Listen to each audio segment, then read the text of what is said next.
तर waiting for a visa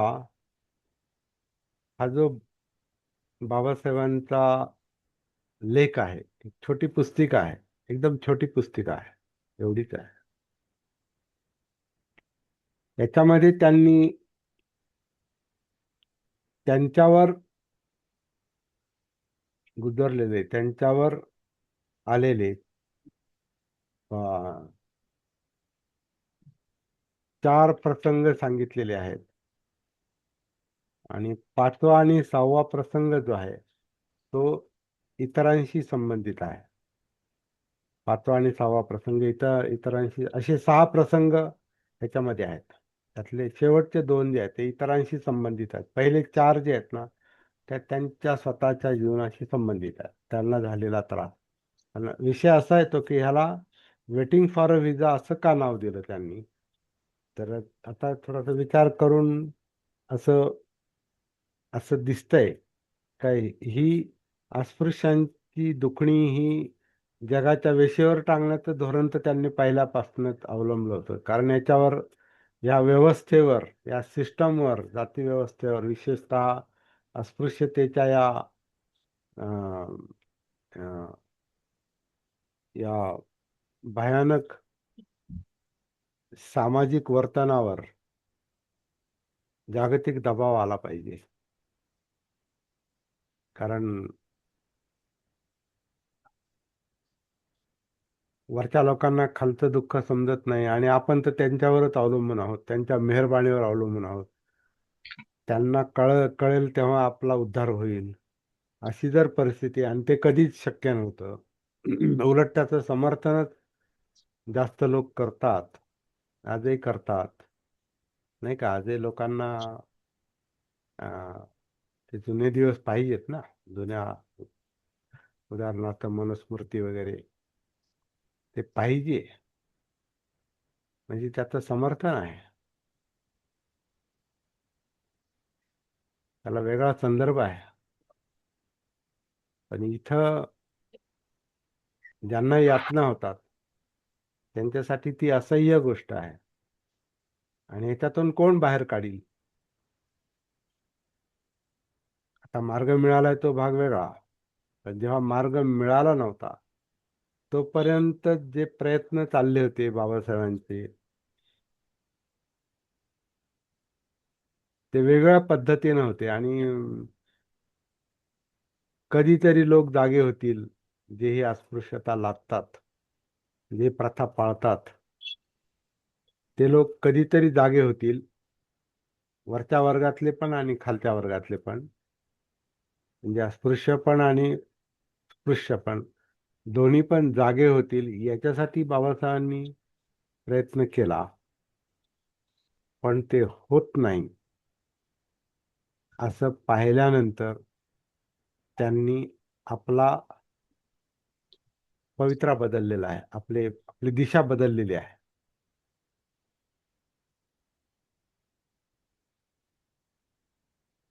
आणि ती ती बदललेली दिशा येवल्याच्या घोषणेमध्ये अं, व्यक्त झालेली दिसते.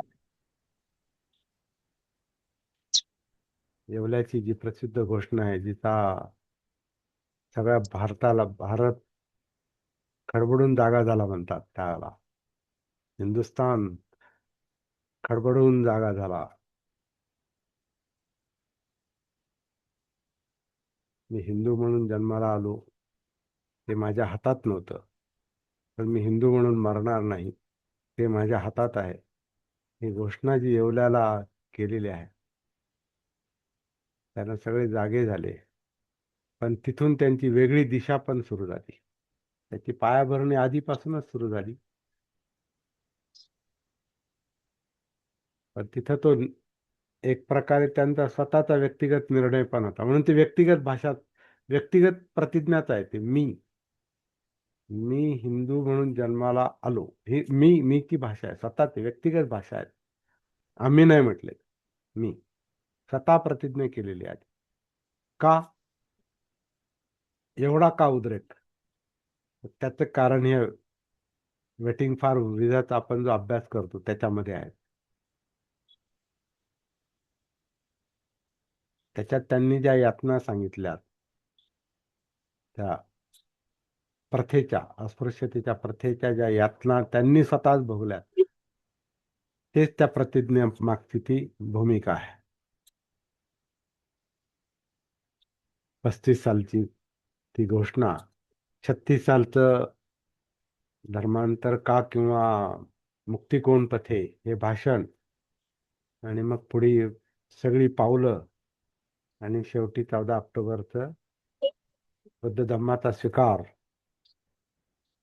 या सगळ्या गोष्टी या बदललेल्या कार्याची दिशा दाखवणारे हे टप्पे आहेत.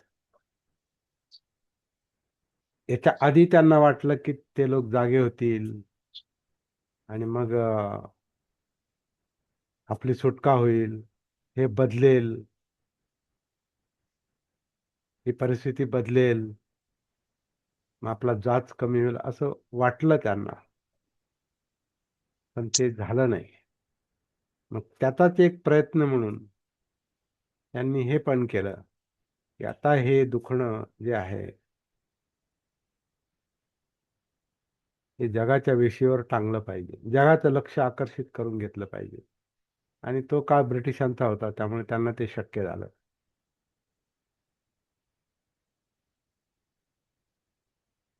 आणि परदेशी लोकांसाठीच त्यांनी हा लेख पण लिहिला. आणि हा लेख जो लिहिलाय ना, तो 35-36च्या दरम्यान, आता मी एक चौकशी केली याच्यावर नेटवर, 35-36च्या दरम्यानचा लेख आहे असं ते म्हणतात, परंतु तसं नाही वाटत. हे याच्यातली जी शेवटची 2 प्रकरणं दिलेली आहेत ना, ती 12 डिसेंबर 1939 यंग इंडिया, महात्मा गांधींचं जे नियतकालिक होतं यंग इंडिया, त्याच्यामध्ये एका अस्पृश्य शाळा मास्तरचं प्रकरण त्याच्यामध्ये टाकलं होतं. ते बाबासाहेबांनी याला जोडलेलं आहे. आणि 6 मार्च 1938 सालची एक भंग्याची सभा भरवण्यात आली होती. त्या सभेमध्ये एका भंग्यावर,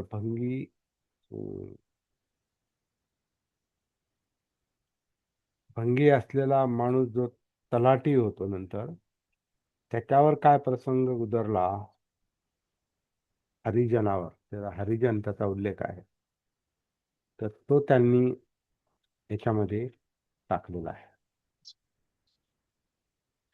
पहिले 4 प्रसंग त्यांचे स्वतःचे आहेत. तर 35-36चा नाही, हे नंतरच दिसतंय लिखाण.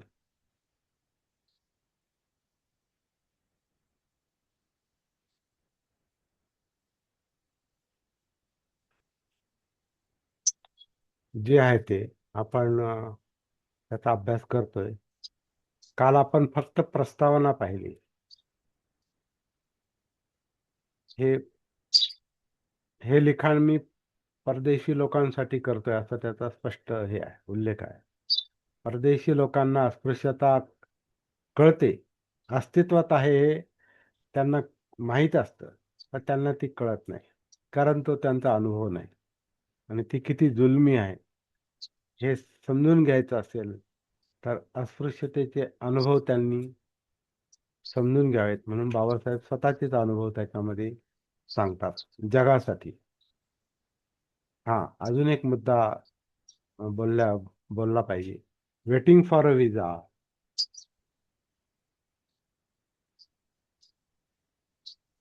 जणू काय जगाला ते आव्हान करतायत, कारण विजा म्हणजे परवानगी. कोण स्वीकारणार, इथून बाहेर पडायचं, आता ते ठरवलेलं आहे की मला बाहेर पडायचं, पण कोण कोण स्वीकारणार.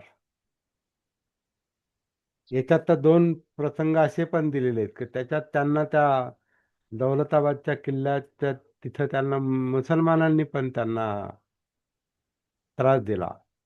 तो ते आपण वाचन करू नंतर.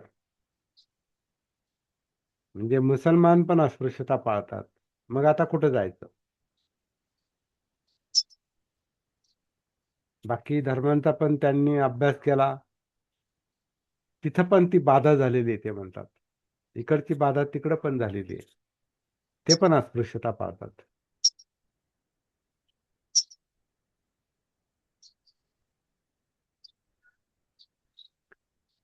ख्रिस्ती लोकात पण तेच आहे.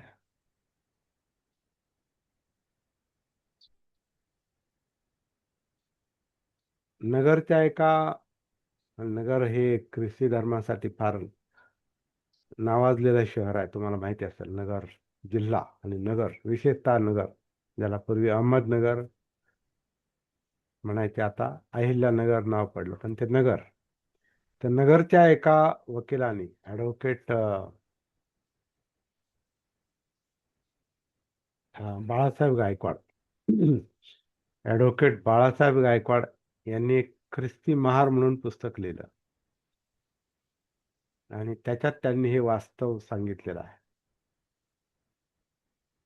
अर्थात त्यांनी ते त्यांच्या यातना सांगितल्या, परंतु त्यांना दिशा मिळाली नाही. शेवटी ते अं, काही दिवस गायब झाले आणि नंतर वारलेच ते.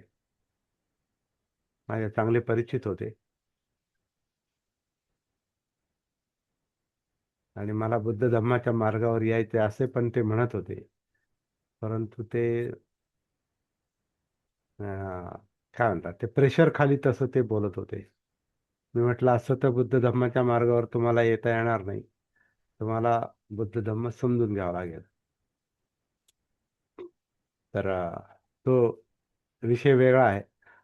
अं, परंतु ख्रिस्ती धर्मात गेल्यानं या लोकांना समानता मिळाली असं नाही. माझा एक मित्र, आणखीन एक मित्र आहे, तो म्हणजे तो पाळक ख्रिश्चन पाळक त्याची परीक्षा पास झालेला होता. पण त्यांनी तसं पुढं काम केलं नाही. परंतु त्याने त्याचे अनुभव मला सांगितले एकदा. आणि आता इथल्या भारतातल्या भारतात सुद्धा साऊथला जर गेलं तर मग साऊथचे ख्रिश्चन महाराष्ट्रीयन ख्रिश्चनांना कमी समजतात, असं तो मित्र मला म्हणाला. म्हणजे तिथे भेदाभेद हा मुद्दा आहे. मग शेवटी जायचं कुठं? अस्पृश्यांनी जायचं कुठं? कुठून व्हिसा मिळणार? आणि शेवटी बाबासाहेबांनी एक फार जबरदस्त स्टेटमेंट केलेलं आहे, बहुतेक रंगूनच्या भाषणामध्ये. Buddha needs no passport no visa, अशा अर्थाचं ते वाक्य आहे. मी नेमकं काय वाक्य मी नंतर शोधून सांगेन तुम्हाला, किंवा तुम्हाला कोणाला आठवत असेल तर ते मला सांगा. बुद्ध नीड्स, बुद्धाला जर भारतामध्ये यायचं असेल परत बुद्ध धम्म, तर त्याला पासपोर्टची गरज नाही आणि विजाची पण गरज नाही, कारण तो इथलाच आहे. त्याची पाळंमुळं इथलीच आहे, असं पण त्यांचं स्टेटमेंट आहे. आणि ते स्टेटमेंट या पुस्तकानंतरचं आहे. पण तोपर्यंत त्यांच्या प्रयत्नांचा भाग म्हणून त्यांनी हे इंग्रजीमध्ये परकीयांना उद्देशून वेटिंग फॉर अ विजा या टायटल खाली त्यांनी अं, हे अनुभव सांगितलेले आहेत. कोणाचा माईक ओपन आहे तो बंद करा.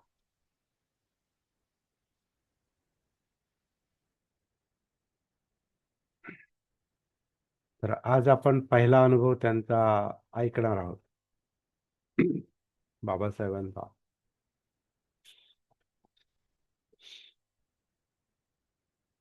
सावधान,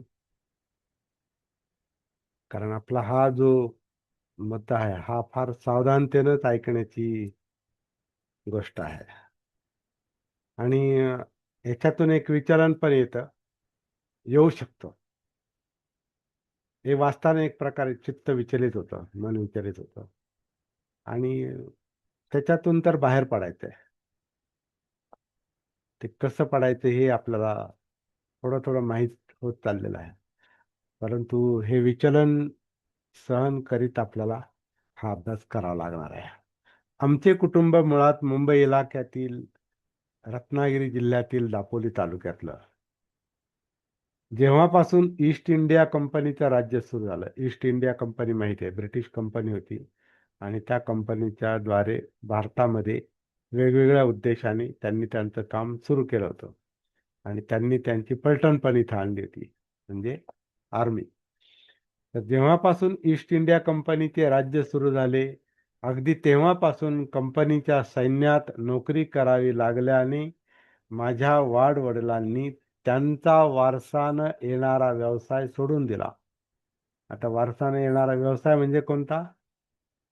ते निरोप देणे किंवा ते काय गावची घाण काढणे किंवा आणखीन बरीच जी काही वेस्करकीची कामं होती, ती सगळी ती कामं त्यांनी बंद केली. कारण त्यांनी सैन्यामध्ये नोकरी पत्करली आणि त्यांच्या वाडवडिलांनी म्हणजे बाबासाहेब, त्यांच्या बाबासाहेबांचे वडील रामजी मालोजी सपकाळ काळ आणि त्यांचे आधीचे लोक, हे सगळेजण त्या ईस्ट इंडिया कंपनीमध्ये सैन्यामध्ये होते. आणि माझ्या वडिलांनी ती कुटुंबाची परंपरा पाळली, म्हणजे जुने म्हणजे म्हणजे आर्मीत गेले ते. जुनी कामं त्यांनी बंद केली. त्यांनी सैन्यात नोकरी मिळवली. ते अधिकाऱ्याच्या दर्जापर्यंत पोहोचले. ते सेवानिवृत्त झाले तेव्हा ते सुभेदार होते. सेवानिवृत्त झाल्यावर माझ्या वडिलांनी कायमची वस्ती करण्याच्या हेतूने दापोलीला कुटुंब हलवलं. कारण दापोली तालुक्यातलं त्यांचं गाव होतं त्यावेळेला. नंतर ते मंडणगड तालुक्यामध्ये झालं, त्याचे दोन भाग झाले. दा परंतु पूर्वी त्यांचं गाव जे होतं अंबावडे, ते दापोली तालुक्यात येत होतं. तर म्हणून त्यांनी सोय म्हणून दापोलीला ते कुटुंब हलवलं. परंतु काही कारणास्तव माझ्या वडिलांनी आपला विचार बदलला. कुटुंब अं, दापोली सोडून साताऱ्याला आलं. तेथे आम्ही 1904 पर्यंत राहिलो. मी लिहित आहे किंवा ज्याची मला आठवण आहे आणि ज्याची मला आठवण आहे ती पहिली घटना 1901 सालची आहे. तेव्हा आम्ही सातारा येथे राहत होतो. माझी आई तेव्हा मरण पावली होती. आमचे वडील सातारा जिल्ह्यातील खटाव तालुक्यातील गोरेगाव येथे कॅशियरच्या कामावर बाहेरगावी होते. तेथे हजारोंच्या संख्येने मरत असलेल्या दुष्काळग्रस्त पीडित लोकांना रोजगार मिळावा म्हणून मुंबई सरकारने तलाव खोदण्याचे काम सुरू केले होते. जेव्हा माझे वडील गोरेगावला गेले तेव्हा त्यांनी मला, माझ्यापेक्षा मोठ्या असलेल्या माझ्या भावाला आणि माझ्या मरण पावलेल्या माझ्या सर्वात लहान बहिणीच्या 2 मुलांना अ, माझ्या आत्याच्या आणि काही दयाळू शेजाऱ्यांच्या हवाली केले.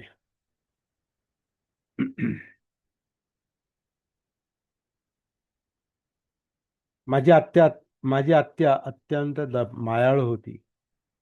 परंतु तिचा आम्हाला अ, फारसा उपयोग होत नव्हता. कारण ती काहीशी बुटकी होती आणि तिच्या पायांना काही त्रास होता. त्यामुळे तिला कोणाची तरी मदत घेतल्याशिवाय हालचाल करणे अत्यंत कठीण जात होतं.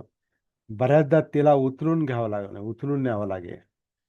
मला बहिणी होत्या, पण त्यांची लग्न झाली होती व त्या त्यांच्या कुटुंबासह दूर राहत होत्या. आमची आत्या तिच्या असहाय्यतेमुळे जेवण तयार करण्याचे काम करू शकत नव्हती.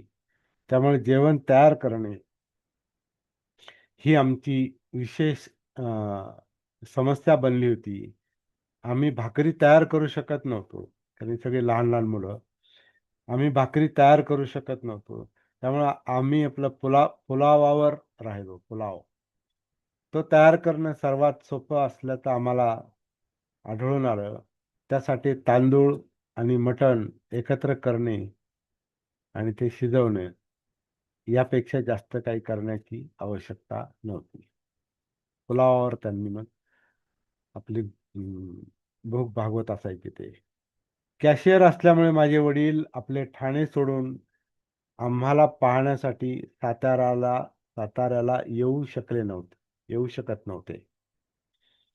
त्यामुळे त्यांनी आम्हाला गोरेगावला यावे व आमची उन्हाळ्याची सुट्टी त्यांच्याबरोबर घालवावी असे पत्र आम्हाला लिहिले. आम्ही मुले त्या सूचनेने अत्यंत उत्तेजित झालो. कारण विशेष म्हणजे तोपर्यंत आमच्यापैकी कोणीही आगगाडी म्हणजे रेल्वे पाहिलेली नव्हती. मोठी तयारी करण्यात आली. इंग्लिश बनावटीचे नवीन शर्ट, चकाकणाऱ्या भिंगाच्या टोप्या, नवीन बूट, नवीन रेशमी किनारीची धोतरे प्रवासासाठी मागवण्यात आली. आता हे सुभेदारांची मुलं असल्यामुळे परिस्थिती तशी काय नाजूक नव्हती एकदम. परंतु बाकीचे जे अनुभव होते ते इतरांसारखेच होते. तर माझ्या वडिलांनी आमच्या प्रवासा माझ्या वडिलांनी आमच्या प्रवासाबाबतचा सर्व तपशील दिला होता आणि कोणत्या दिवशी आम्ही निघणार ते त्यांनी कळवावे असे आम्हाला सांगितले त्यांनी पत्रामध्ये. उद्देश असा की ते त्यांचा शिपाई रेल्वे स्टेशनवर आम्हाला भेटून गोरेगावला आणण्यासाठी पाठवू शकतील. या व्यवस्थेनुसार मी स्वतः, माझा भाऊ, माझ्या बहिणीच्या मुलांपैकी एक जण यांनी सातारा सोडले. आमच्या आत्याला शेजाऱ्यांकडे सोपवले. त्यांनी तिची काळजी घेण्याचे वचन दिले. रेल्वे स्टेशन आमच्या जागेपासून 10 मैल दूर होते आणि टांग्याची म्हणजे ज्याला आपण एक इंग्रजीमध्ये एक घोड्याची गाडी असं म्हटलेलं आहे. परंतु इथे यांनी मराठी 2 घोड्यांची गाडी म्हणजे अनुवादाचा हे आहे. हे सगळीकडेच होतं, त्यात काय नवल नाही. तर हे छकडा ज्याला आपण म्हणतो ना, एक एक एक घोड्याचा टांगा, एक घोड्याचा टांगा. तर तो आम्हाला स्टेशनला नेण्यासाठी व्यवस्था करण्यात आली.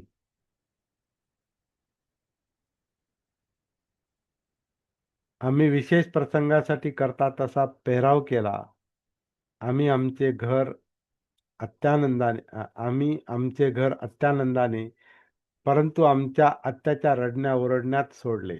म्हणजे आत्यानं आकांतांडव केला, पण यांना आनंद झाला होता. तर ती आमच्या जाण्याच्या दुःखाने अगदी म्हणजे म्हणजे कोलमडली होती, अक्षरशः गर्भगळीत झाली होती. तिला फार दुःख झालं होतं. आम्ही जेव्हा स्टेशनवर पोहोचलो, तेव्हा माझ्या भावाने तिकीटं आणली आणि मला व माझ्या बहिणीच्या मुलाला आमच्या मर्जीनुसार खर्च करण्यासाठी प्रत्येकाला पॉकेट मनी म्हणून 2-2 आणे दिले. 2-2 आणे म्हणजे 12 पैसे, 6 पैशाचा 1 आणा. 2-2 आणे दिले. लगेच आम्ही चैनीचे जीवन सुरू केले. प्रत्येकाने लगेचच लेमोनेडच्या बाटलीची ऑर्डर दिली. लेमन त्याला म्हणतो. थोड्या वेळाने आगगाडीने शिटी दिली. ती सुटेल या भीतीने मोठ्या चपळाईने आम्ही तिच्यात चढलो. आम्हाला गोरेगावच्या स्टेशनपासून अत्यंत जवळ असलेल्या मसूर रेल्वे स्टेशनवर उतरायला सांगण्यात आलं होतं. संध्याकाळी 5च्या सुमारास आगगाडी मसूरला आली. आम्ही आमचे सामान घेऊन खाली उतरलो. काही मिनिटातच आगगाडीमधून उतरलेले सर्व प्रवासी आपापल्या ठिकाणी निघून गेले. प्लॅटफॉर्मवर आम्ही 4च मुले उरलो. आम्ही आमच्या वडिलांची आणि त्यांनी पाठवतो म्हणून सांगितलेल्या त्यांच्या नोकराची वाट पाहत होतो. आम्ही बराच वेळ थांबलो, परंतु कोणीही फिरकलं नाही. 1 तास गेला. स्टेशन मास्तर चौकशीसाठी आला. त्याने आमच्या तिकिटाविषयी विचारले. ती आम्ही त्याला दाखवली.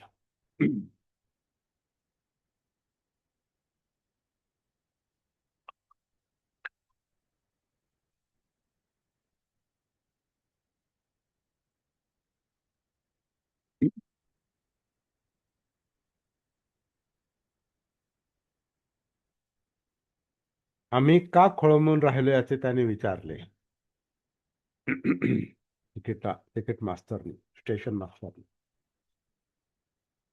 आम्ही त्याला सांगितले की आम्हाला गोरेगावला जायचं आहे आणि आमचे वडील किंवा त्यांचा नोकर येण्याची आम्ही वाट पाहत आहोत. परंतु त्यांच्यापैकी कोणी फिरकलेले नाहीत आणि आम्हाला गोरेगावला कसे जायचे ते माहिती नाही. आम्ही चांगले कपडे घातलेली मुले होतो. आमच्या कपड्यावरून किंवा बोलण्यावरून आम्ही अस्पृश्यांची मुले आहोत हे कोणी समजू शकले नव्हते. कोणी समजू शकले नसते. खरोखर स्टेशन मास्तरला आम्ही ब्राह्मणांची मुले आहोत अशी पूर्ण खात्री होती आणि आम्हाला अशा दुस्थितीत पाहून त्याला अति दुःख झाले होते. हिंदूंच्या नेहमीच्या पद्धतीने स्टेशन मास्तरने तुम्ही कोण आहात असे विचारले. क्षणाचा विचार न करता आम्ही महार आहोत असे तात्काळ उत्तर दिले.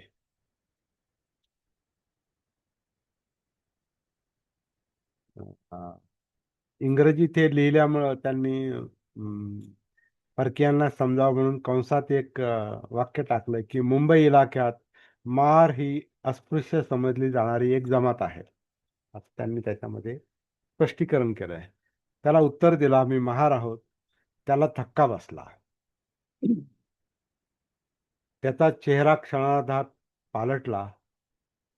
तिटकाऱ्याच्या विचित्र भावनेने त्याचा कब्जा घेतला असल्याचे आम्ही पाहू शकत होतो.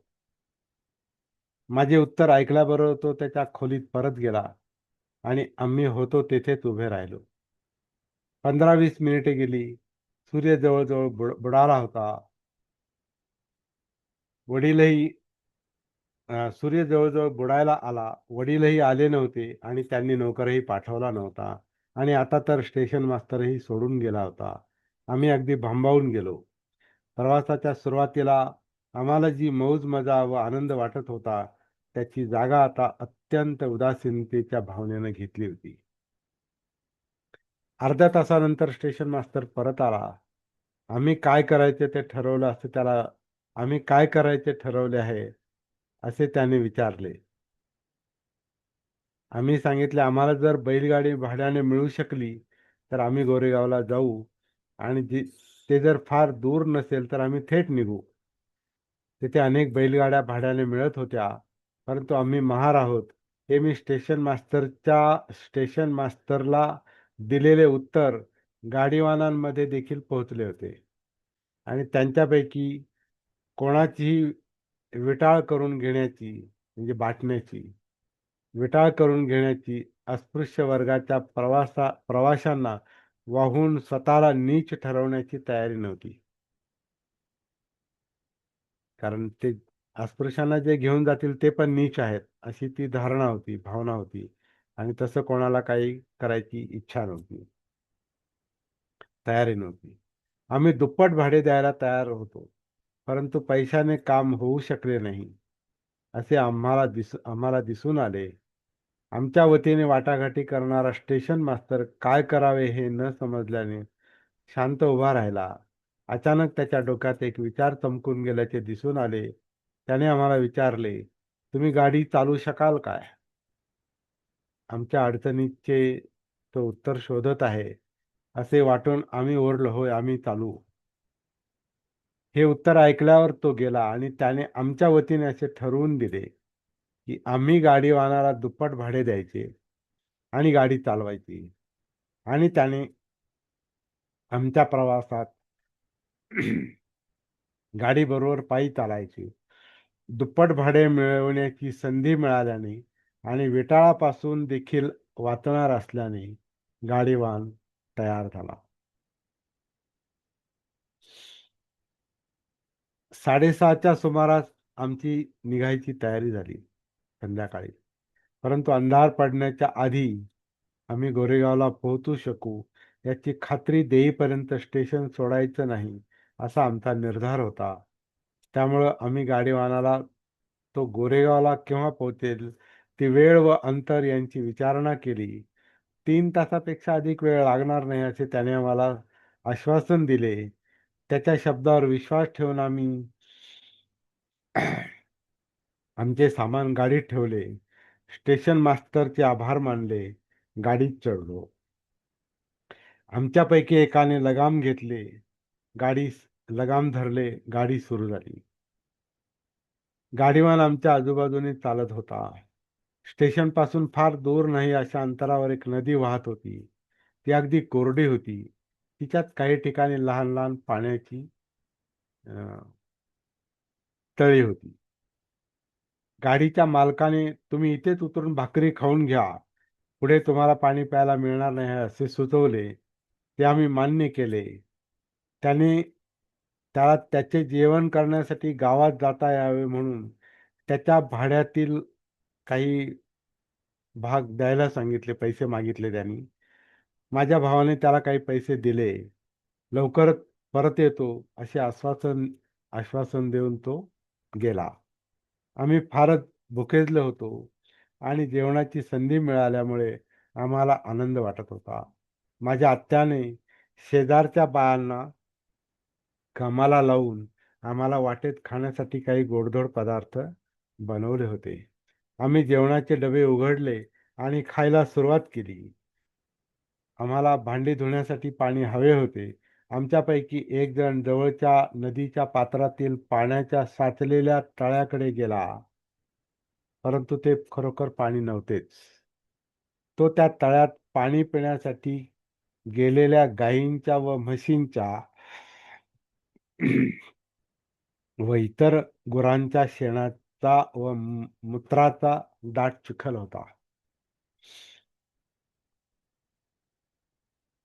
एक मिनिट हा.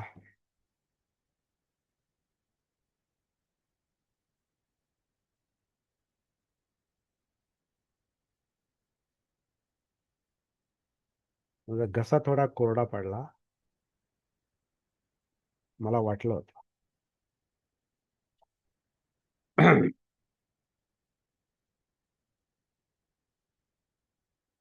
तर तो शेणाचा आणि मूत्राचा दाट चिखल होता. ते पाणी खरं म्हणजे माणसास पिण्यासारखं नव्हतं. मानवी वापरासाठी नव्हतं. काही असो, त्या पाण्याचा दर्प इतका उग्र होता की आम्ही ते पाणी पिऊ शकलो नाही. त्यामुळे आम्हाला जेवल्याचे समाधान मिळण्याच्या आतच जेवण आटोपते घ्यावे लागले आणि आम्ही गाडीवान येण्याची वाट पाहत बसलो. बराच वेळ झाला तरी तो आला नाही. आम्ही सर्व दिशांनी शोध घेणे एवढेच काम करू शकत होतो. अखेर तो आला आणि आमचा प्रवास सुरू झाला.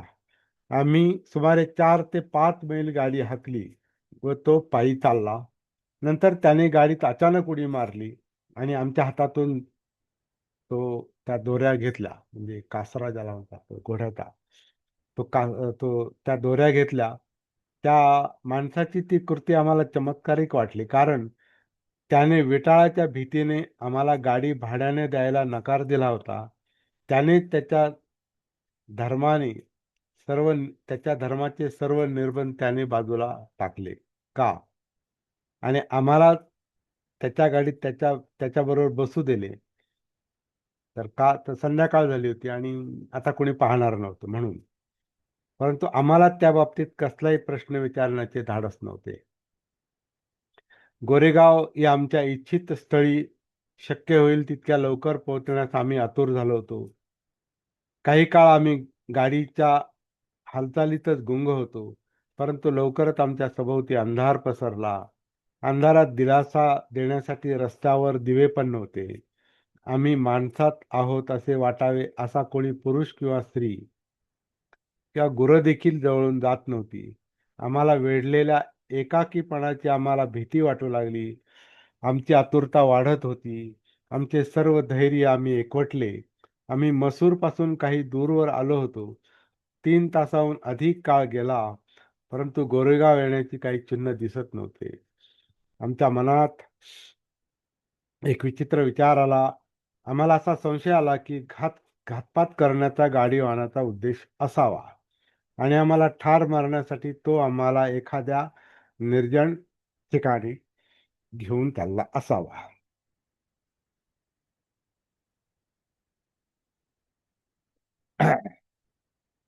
आमच्या अंगावर पुष्कळ सोन्याचे दागिने होते. त्यामुळे आमचा संशय बळावला. गोरेगाव अजून किती दूर आहे? तिथे पोहोचायला आपल्याला इतका उशीर का होतो? का होतोय? असे विचारायला आम्ही सुरुवात केली. तो सांगत होता, ते फार दूर नाही. आपण लवकरच तिथे पोहोचू." रात्री 10 वाजले तरी गोरेगावचा पत्ता नाही. हे पाहिल्यावर आम्ही मुलांनी रडायला आणि गाडीवानाला शिव्या द्यायला सुरुवात केली. आमची रडारड आणि आक्रोश पाहून बराच काळ चालला. गाडीवानाने काहीच उत्तर दिले नाही. अचानक आम्हाला काही अंतरावर एक दिवा जळताना दिसला.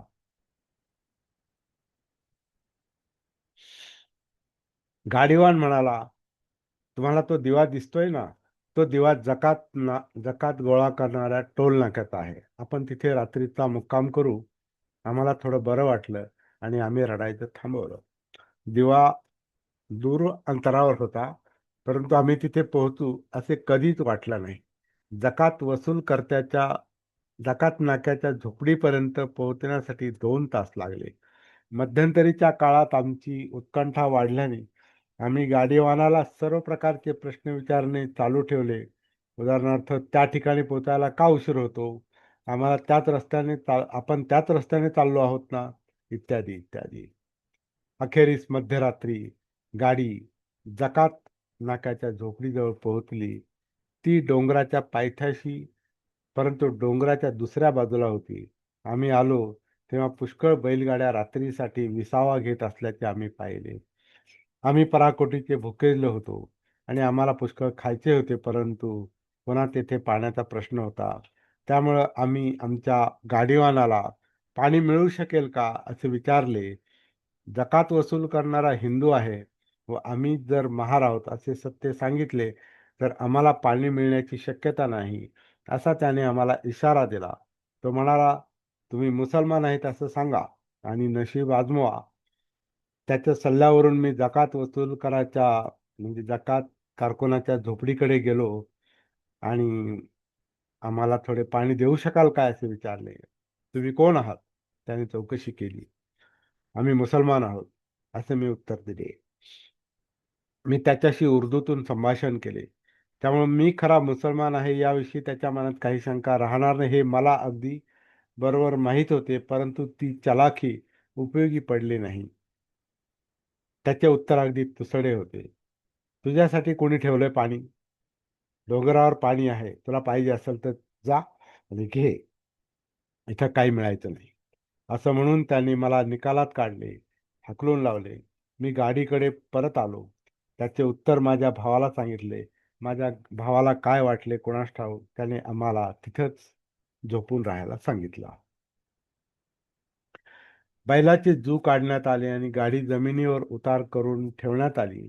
आम्ही गाडीच्या आतील तळाच्या फळांकडे अं, गाडीच्या आतील तळाच्या फळ्यांवर आमचे बिछाने पसरले आणि विश्रांतीसाठी अंग टाकले.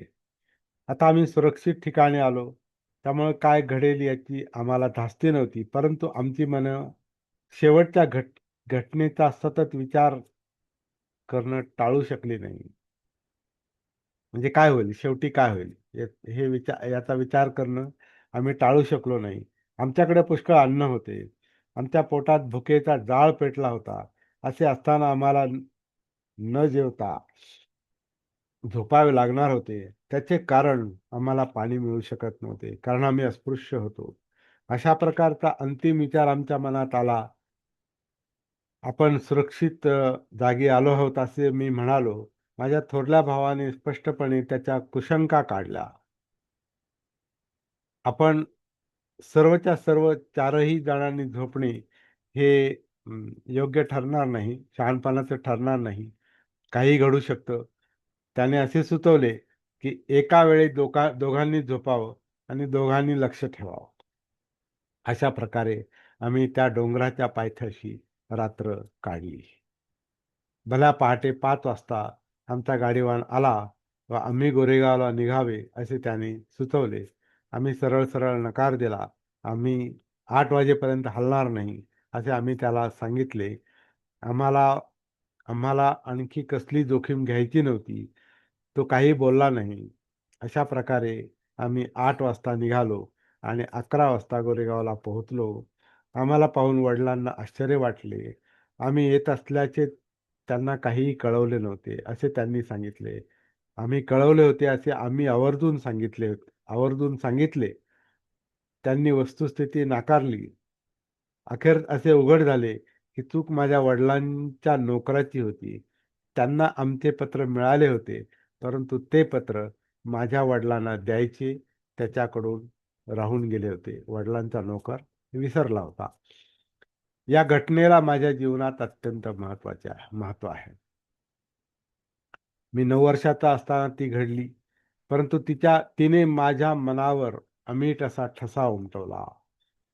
हा प्रसंग घडण्यापूर्वी मी एक अस्पृश्य आहे आणि अस्पृश्यांना काही अवहेलनांच्या व भेदभावांच्या अधीन राहावे लागते, हे मला माहीत होते.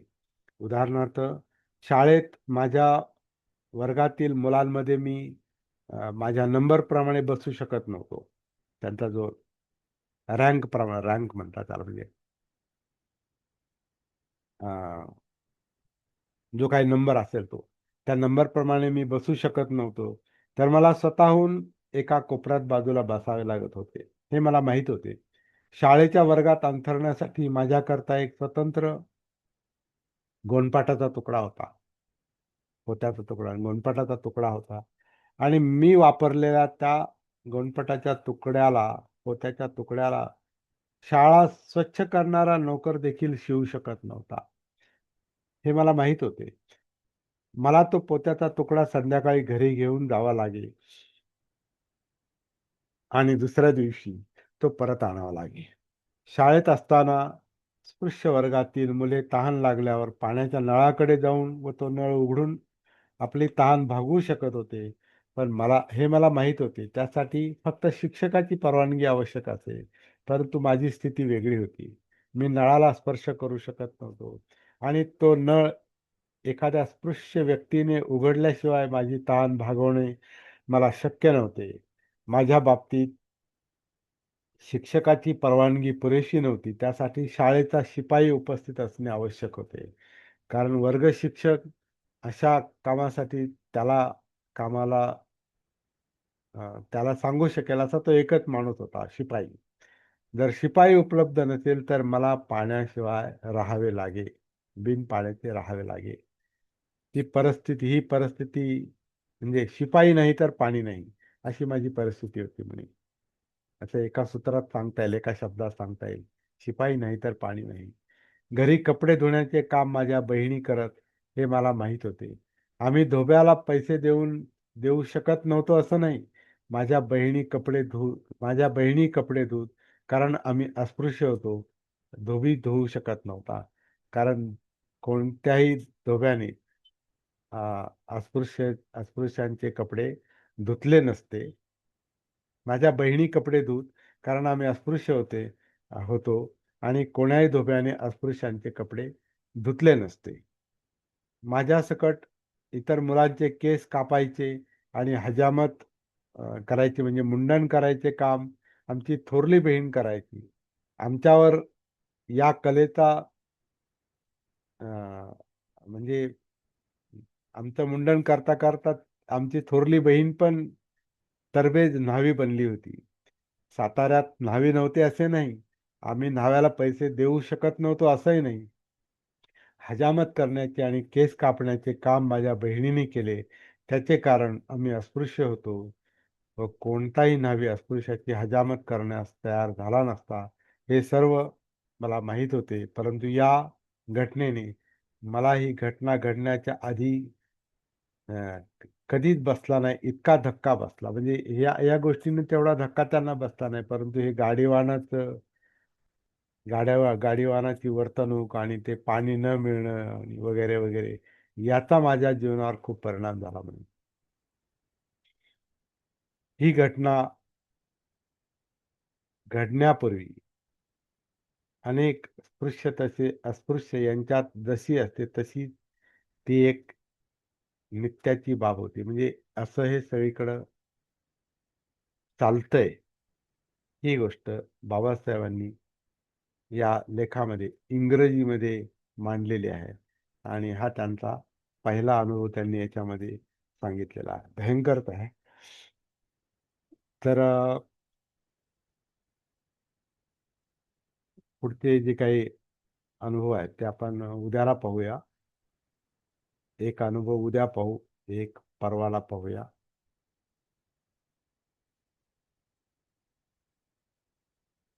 आणि बाकी नंतर.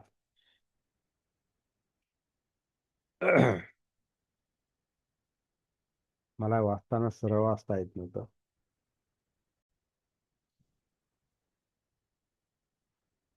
अशा घटना आपल्या बाबतीत घडल्या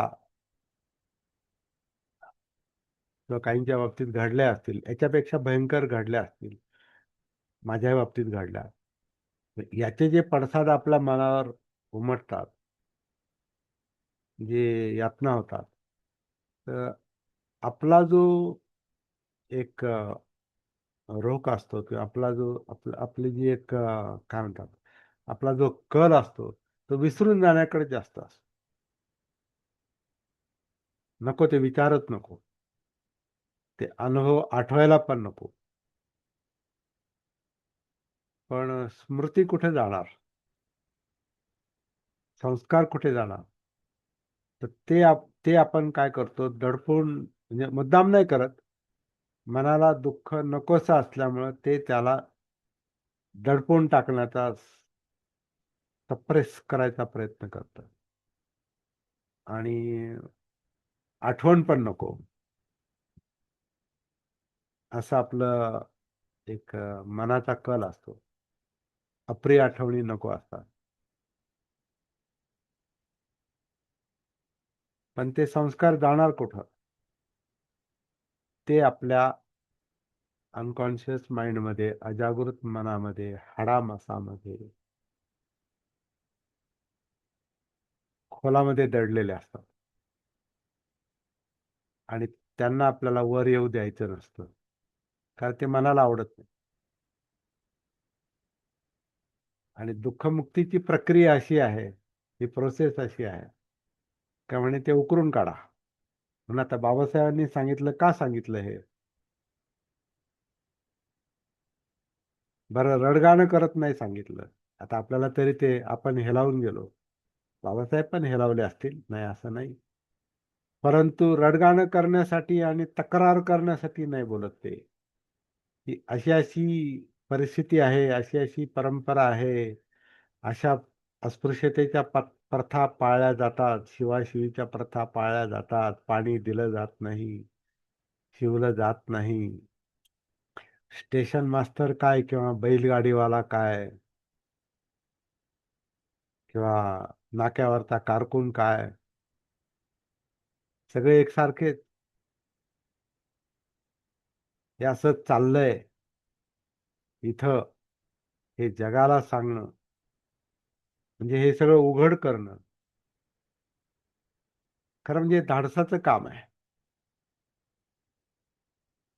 आपण सामान्य माणसं घाबरतो म्हणून ते दाबून टाकतो. त्याची आठवण पण नको आपल्याला वाटते. सांगण्याचं तर दूरच, आपण याच्यावर चर्चाही करत नाही आणि सांगतही नाही.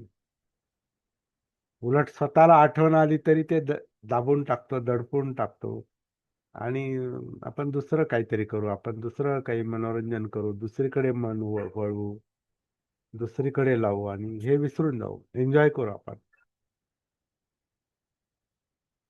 परंतु दुःखमुक्ती पाहिजे असेल, निब्बाण पाहिजे असेल, तर दुःख स्वीकारावं लागतं. ते धाडसाचं काम आहे. आणि त्याची परत तक्रार पण करायची नाही, कारण तक्रार कुठे करणार आहे, कोणाला सांगणार आहे? तर ही काय जगापुढे तक्रार नाही, ती बाबासाहेबांनी केली. हे एक सामाजिक दबाव, जागतिक दबाव, तो दबाव आहे इथल्या लोकांवर. कारण ह्याच्यामुळे, या प्रथेमुळे जगामध्ये देशाची चितू होते, घृणेनं पाहतात. आणि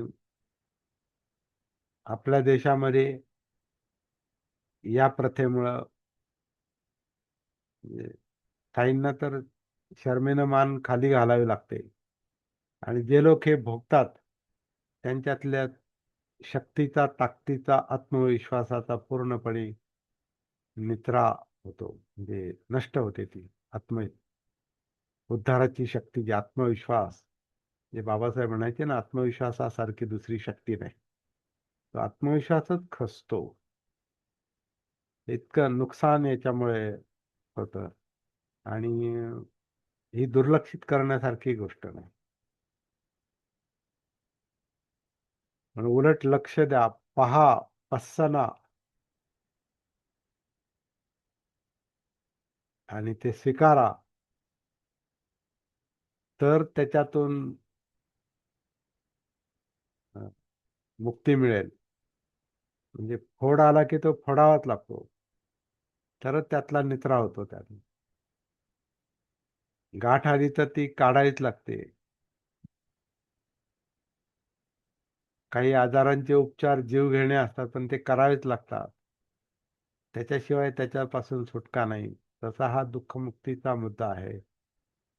दुःख जे आहे, जे जन्माबरोबरच आलेलं आहे, ते संस्कारामुळे आहे. हे अशा आठवणींमुळे आहे. आणि या आठवणींना विसरून जाण्याऐवजी उलट त्याचं परीक्षण करण्याची आणि त्यातला कार्यकारण भाव शोधण्याची ते गरज असते.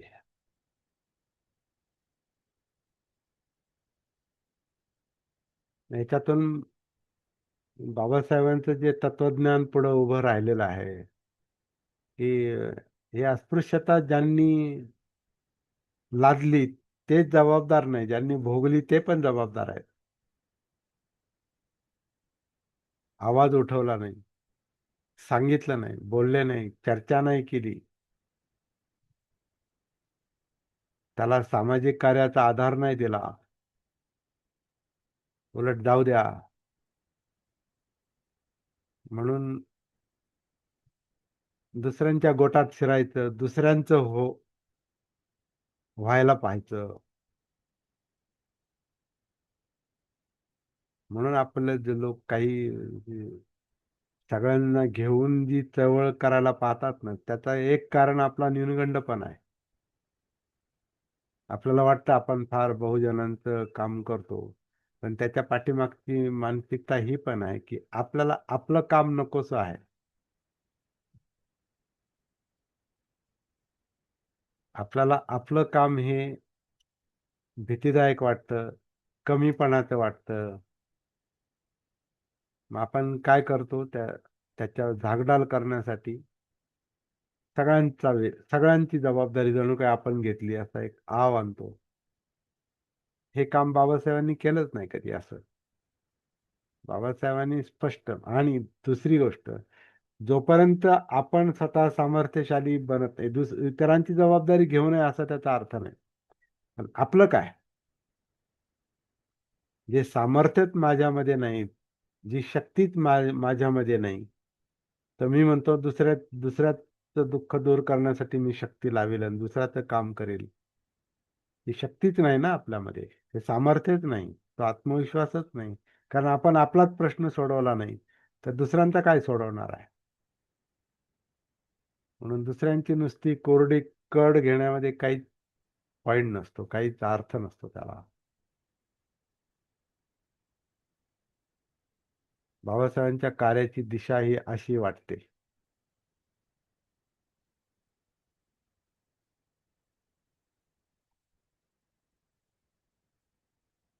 आणि इतरांचं काम करतोय असं दाखवण्यात एक चांगला टाइमपास पण होतो. आणि इतर लोकांना पण आपला हे चांगलं चळवळ करणारे लोक आहेत, त्यांचा आपल्याला चांगला उपयोग होतो. कारण आपला वारसा चळवळ करणाऱ्यांचा वारसा आहे, बाबासाहेबांचा वारसा आहे. त्याच्यात बुद्धांची भर.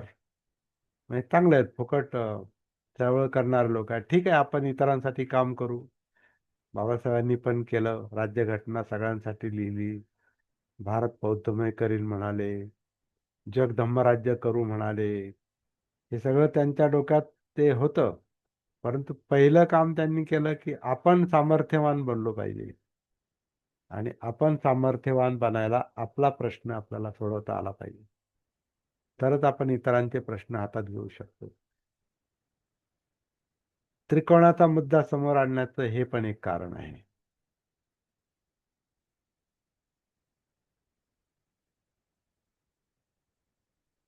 आधी हातातलं काम केलं पाहिजे. जवळचं आणि हातातलं काम. नाहीतर मग नुसतेच काय म्हणणार,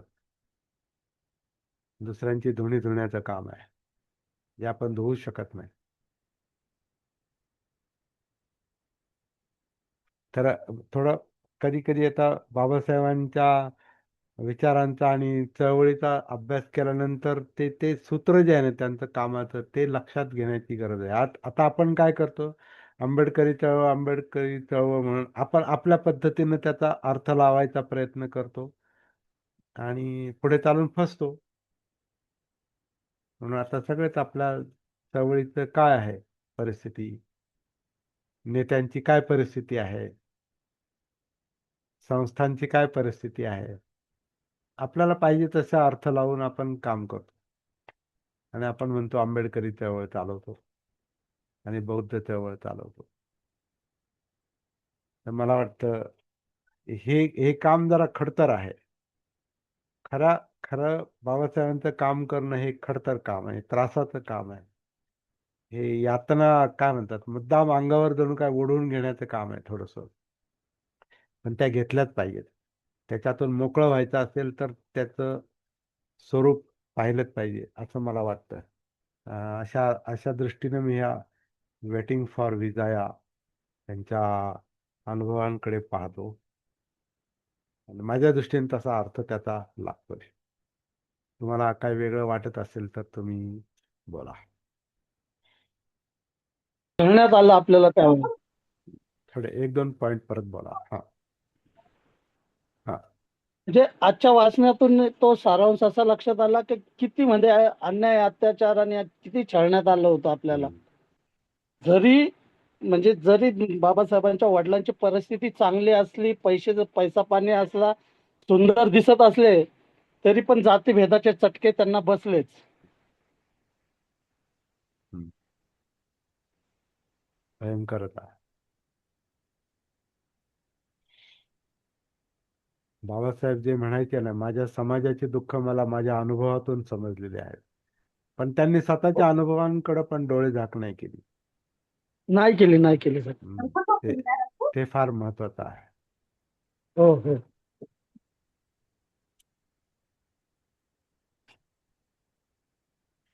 आपल्याला याच्यातून नवीन पद्धतीनं, आता नवीन पद्धत नाही म्हणता येणार, बाबासाहेबांच्या पद्धतीनं कार्य करण्याची प्रेरणा मिळाली पाहिजे. आणि आपल्याकडे आता दुसरी एक शक्ती बाबासाहेबांनी देऊन ठेवलेली आहे आपल्या हातात, बुद्ध. आपल्याकडे या दोन शक्ती आहेत. बाबासाहेब दुःख सांगतात कारण ते भोगलेलं आहे. बुद्ध दुःख मुक्ती सांगतात, त्याच्यातून बाहेर पडण्याचा मार्ग आहे. त्यामुळे शल्य मनात नाही ठेवायचं. शल्य उलट पाहायचं. सल जे सलतंय ते पाहायचं, ते लक्षातच घ्यायचं, दुर्लक्ष नाही करायचं. आपण दुर्लक्ष करतो आणि अं, दुसरीकडे लक्ष लावतो. त्याला आपण चळवळण कार्य काय म्हणतात, आंदोलन म्हणतो. भ्रमातून बाहेर आलं पाहिजे. कारण आपल्याला अधिकाधिक शक्तीची गरज आहे आणि ती शक्ती आत्मविश्वासाची शक्तीची गरज आहे. आणि आपण ह्या ह्या ज्या गोष्टी आहेत त्याच्यात राहुल दडपले. वाढदिवस आहे काय? हा. राहुल माझा वाढदिवस आहे. काय म्हटलंय? हं? ते नाही. हॅलो, माघाडेजी, तुमचा माईक ओपन आहे.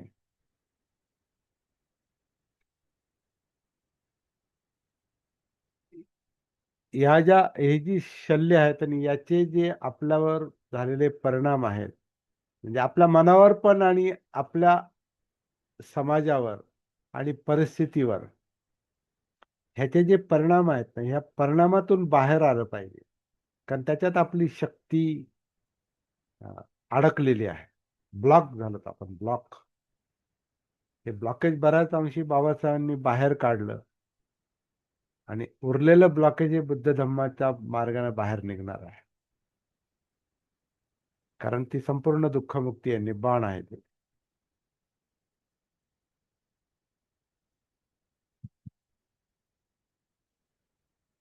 पण काटा टोचलेला आहे हे तर लक्षात घेतलं पाहिजे ना. काटा रुतलेला आहे आणि ते रुतलेला काटा नुसतं तोंड जोडून आणि रडून नाही जमायचं.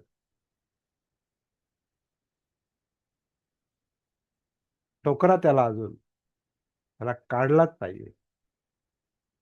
शल्य आहे ते. आणि ते समजदारीनं परत. ते रडगाणं करूनही जमायचं नाही आणि कोणाकडे तक्रारही करून जमायचं नाही. ते आपल्यातलं दुखणं आहे, ते आपल्याला स्वावलंबनाने, स्वतःच स्वावलंबनाने ते काम करावं लागतं. काल मी जे पाठवलं ना, आत्मतेज निर्माण होण्यास ज्याने त्याने आपल्या जीविताची जबाबदारी आपल्या स्वतःच्या शिरावर घेतली पाहिजे. हे स्वतःच काम आहे. स्वतःच पहा. आणि हे पाहण्याचं काम सती करते, जागृती करते. कायेत उतरा, जिवंत. कारण त्याच्यातच संस्कार आहेत सगळे. सगळे परिणाम तिथंच आहेत. कायेत उतरा, जाणीवा, पहा. सुख दुःख पहा उलट. त्याच्यात सुख पण आहे. पण सुखात हुरळून गेलं का मग दुःख, दुःख नको वाटतं मग. आणि दुःखात तर मोठी शक्ती गुंतलेली आहे आपली. त्याच्यामुळे तो आत्मविश्वास जातो आणि काही समजतही नाही. त्या यातनांमध्ये, दुःखामध्ये, त्याच्यामध्ये नुसताच आपण द्वेष करतो त्याचा, लोकांचाही द्वेष करतो. आणि त्याच्याकडे आपण दुःखाकडे, या परिस्थितीकडे आपण घृणेनं पाहतो, आपण तिरस्कारानं पाहतो. काही असे आपलं, हे असे आपले लोक, हे असे आपले वागतात.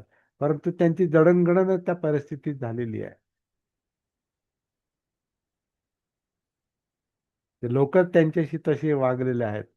त्याची त्याचं ते लोण आपल्या घरात येऊन पोहोचलेलं आहे. ते वारा आपल्या घरात आले आणि ते आपल्या घरात पण ते चाललेलं असतं. तोच भेदभाव, तोच काय म्हणतात, तोच चिडखोरपणा, नासमजदारपणा, म्हणजे दृष्टीचा अभाव, ते सगळं बाहेरचं आत आलेलं आहे, घरात. अगदी घरातून म्हणजे, कारण ते मनातच आहे. ते मनातलं निघालं पाहिजे. त्याची सुरुवात स्वतःपासून केली पाहिजे. मग ती कुटुंब आणि समाज, आणि ते मग बाहेर पोहोचेल. बाहेरचं जे आत आलेलं आहे ते आतलं काढून आपल्याला बाहेर जावं लागतं.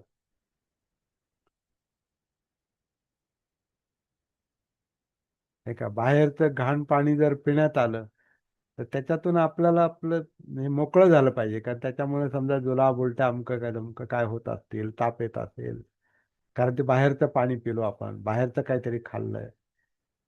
आता उपचार तर बाहेर नाही ना.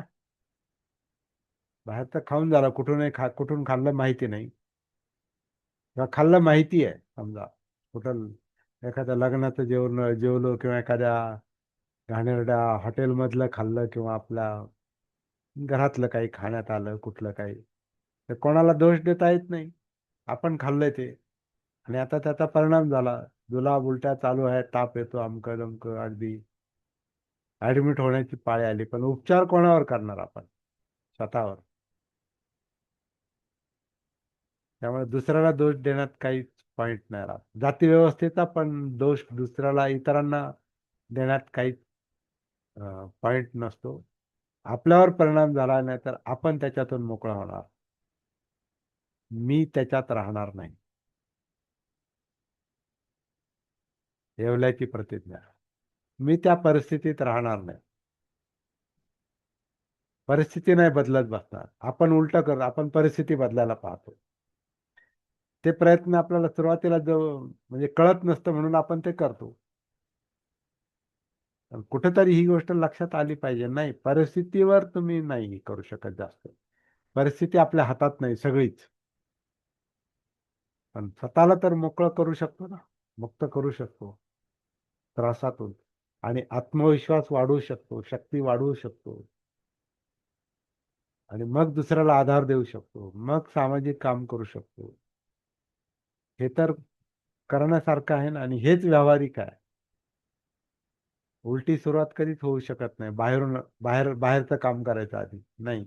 आधी उंबऱ्याच्या आतलं, मग उंबऱ्याच्या बाहेर.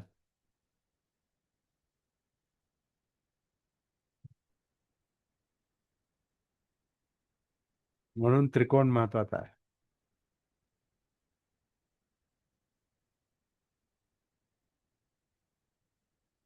ह्याच्यात कोणताही संकुचितपणा नाही. हे व्यावहारिक काम आहे.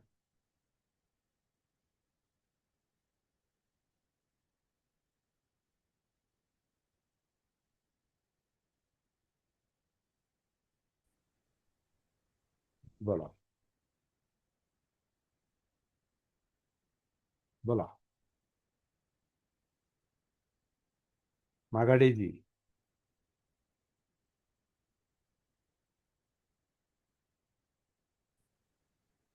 बर. परत परत सुरू करा. हा. एक मिनिट. सरळ अंतराळ. आता येतं ऐकू? हा, येते. हा. हा. तर मग अवस्था याची आहे की मी कॉलेज जीवनात असताना वाचनाची आवड पूर्वीपासूनच आहे मला. तर त्यावेळी माझ्या वाचनामध्ये तरळ अंतराळी पुस्तक आलं होतं शंकरराव खरात यांचं. हं. आणि त्या लेखकांनी त्यांचे जे आलेले अनुभव आहेत, त्यांच्या वडिलांचे, त्यांचे स्वतःचे समाज जीवनाचे, ते इतके भयानक आहेत की आपलं आता आपण ह्या काळामध्ये ते सहन करू शकत नाही. इतके भयानक आहेत, वाचू पण शकत नाहीत. बरोबर. आणि त्याशीच काय म्हणतात त्याला, तसाच अनुभव बाबासाहेबांना आलेला आहे लहानपणी. हं. बरोबर. तो तराळ जो शब्द आहे ना, तराळकी म्हणजे हिंदूंच्या दारात अन्न मागण्याची जी प्रथा आहे ती. हा, हो हो, त्याला बरोबर आहे त्याला की. त्याला तराळकी म्हणतात. हो, बरोबर. त्यावेळी ते जे काही टोटली मार्केटची जी काम आहे त्याच्यामध्ये एक ते तळाळकी करणं हे काम होतं. त्यातले एक. बरोबर. लाकडं टाकणं, नंतर दवंडी देणं, गाव राखणं, नंतर बरेचसे टोटली 52 काम आहेत. त्यामध्ये त्यांनी शंकरराव खरात यांनी यथार्थ वर्णन केलेलं आहे. अच्छा. आणि ते पुस्तक वाचलं का मन सुन्न होतं. पण त्या अनुभवातून नंतर मात्र त्यांनी एकीकडे आपल्याला तळाळकी करून आम्ही मागून खात होतो, नंतर मात्र तो लेखक विद्यापीठाचा कुलगुरू झाला आहे. हा पण त्यांचा प्रवास जो आहे अतिशय जबरदस्त आश्चर्य प्रवास आहे तो. आश्चर्यकारक आहे. आश्चर्यकारक. हं. जय भीम. त्या अनुभवाने ते खचून नाही गेले. नंतर अनुभवातूनच शिकावं लागतं. हा एक घेण्यासारखा दुसरा मुद्दा असा आहे, आपण आपल्या अनुभवातूनच शिकायचं म्हणजे पुढचा मार्ग आखायचा. आणि तो जास्त सोयीस्कर मार्ग आहे. दुसऱ्याच्या अनुभवांना घेऊन आपण आपला मार्ग नाही आखू शकत. आपला अनुभव म्हणून आपण जे म्हणतो ना, प्रत्येक जण बोला, तर त्याच्यातून बोलणाऱ्याला हे कळेल की आपल्या जीवनात काय चाललंय, आपल्या मनात काय आहे, आपलं चित्त कशानं व्यापलेलं आहे, आपल्या यातना कुठं दडलेले आहेत, दडपलेले आहेत, हे ज्याचं त्याच्या लक्षात येईल. हे आता ते सगळं इथं बोलूनच दाखवायला पाहिजे असं नाही. सती साधनेचा मुद्दा तोच आहे खरं म्हणजे. जागृती म्हणजे कशाची जागृती? तर आपल्या जीवनाची जागृती आहे, अस्तित्वाची जागृती आहे. त्याला आपण काया वेदना चित्त मनोधर्म म्हणतो. बुद्धाने तो व्यावहारिक मार्ग सांगितलेला आहे. सरळ सरळ सरळ सतीपट्ठाण. आणि तो आपल्याला बारकाईने समजून घ्यायचा आहे. अजून त्याची सुरुवात आहे. आपण नमो अजून बुद्धाय सर. प्राथमिक. हा. नमो बुद्धाय, जय भीम. नमो बुद्धाय, जय भीम. कालचा जो अनुभव ऐकला सर वडिलांचा, हा हा. पण आज जेव्हा बाबासाहेबांचं हे तुम्ही आज वाचून दाखवलं, तर असं वाटतं त्या महापुरुषाला जर इतकं संघर्ष करावा लागला तर आपल्या सारख्या मानवाने काहीच केलेलं नाही त्या पुढे. हम्म. आता बर. माझे वडील पण लहानपणातच वडील गेल्यामुळे त्यांचे लहानच होते. आजी माझी लहान वयातच विधवा झाली होती आणि मारवाड्यांच्या हाताखाली काम करायला जायची धुणे भांडे. त्यांनीच वडिलांना आमच्या आणि आजी म्हणजे अक्षरशः ते बोलता माझे वडील बोलता का आमच्याकडे ती काठी सुद्धा होती म्हणे घुंगराची. हम्म, हम्म, ते हम्म. मागून आणायचे. हा, हा, तर हा. वडील बोलले दारातून अक्षरशः आम्हाला ते भाकरी असे फेकून द्यायचे म्हणे. हम्म, हम्म.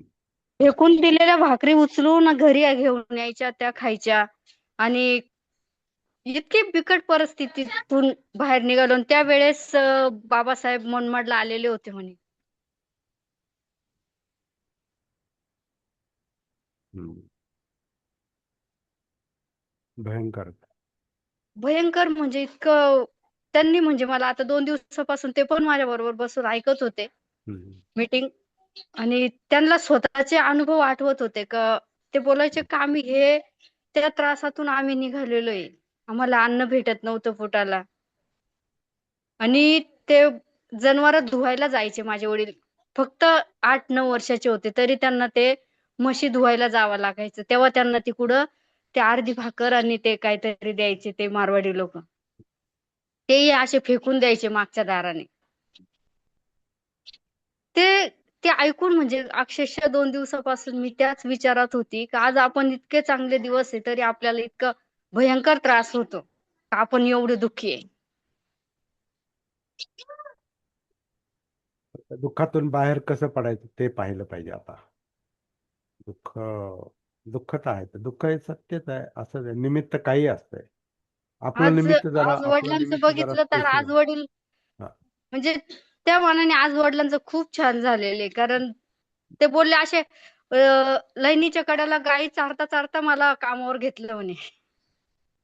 जेव्हा बाबासाहेबांनी ती कामगार परिषद का काहीतरी प्रोग्राम होता तेव्हा खूप लहान होतो म्हणे मला आठवत नाही पण मनमाडला आले होते. हा,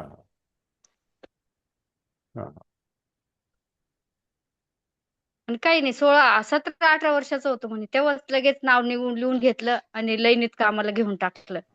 10 रुपये भरायला नव्हते म्हणे तेव्हा तर आई गावभर रडत फिरली म्हणे सगळ्यांकडे का त्या 10 रुपयासाठी माझ्या मुलाला कामाला भरायचे 10 रुपये द्या म्हणून. तर त्यासाठी आईने 1 महिनाभर काम केलं म्हणे तेव्हा त्या वाण्याने 10 रुपये दिले होते.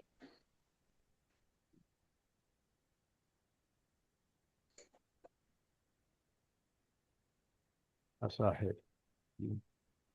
12-13 फेब्रुवारी अस्पृश्य कामगार परिषद मनमाड. हा, हा. साल साल कोणतं? 1936 सर. 36 साल. अच्छा. हम्म.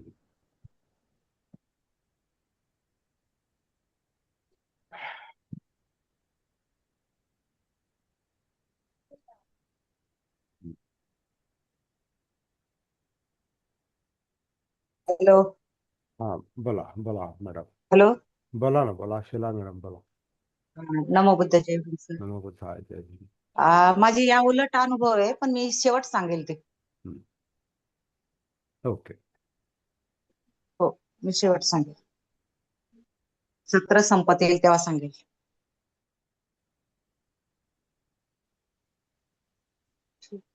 हम्म. म्हणजे 1 मेच्या वेळेला म्हणताय तुम्ही का कसं? हो हो सर, मी तेव्हा सांगेल कारण म्हणजे तुम्हाला जे अनुभव आले ना त्याच्या विरुद्ध अनुभव मला आलेले आहे. हो, हो. तेव्हा मी सांगेल.